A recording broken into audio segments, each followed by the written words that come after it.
Morning sa aton nga tanan.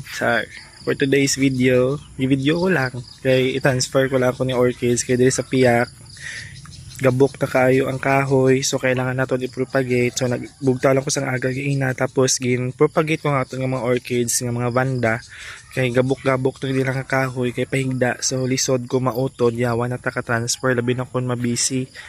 So subong damo ga pamangkot kung nagapamaligyan ano ko sang orchids, depende sa inyo nga gusto. Kag may available kita nga cuttings, pwede ta kamo baligyan, pero kung wala sang available, lisod piliton kay kung masipyat kita ka cutting matsugi ang aton nga mga orchids.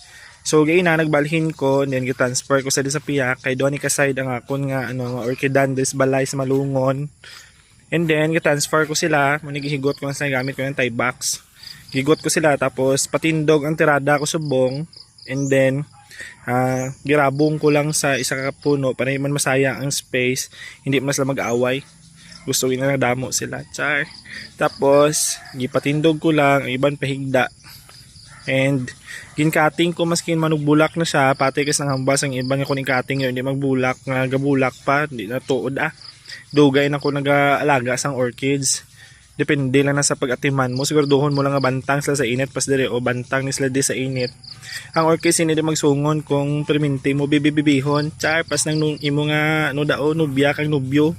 Ibibibiha man para masige ka bloom, di sige ka away. Mula na siya planggaon tato ni orchids pa sige pamulak, di ba?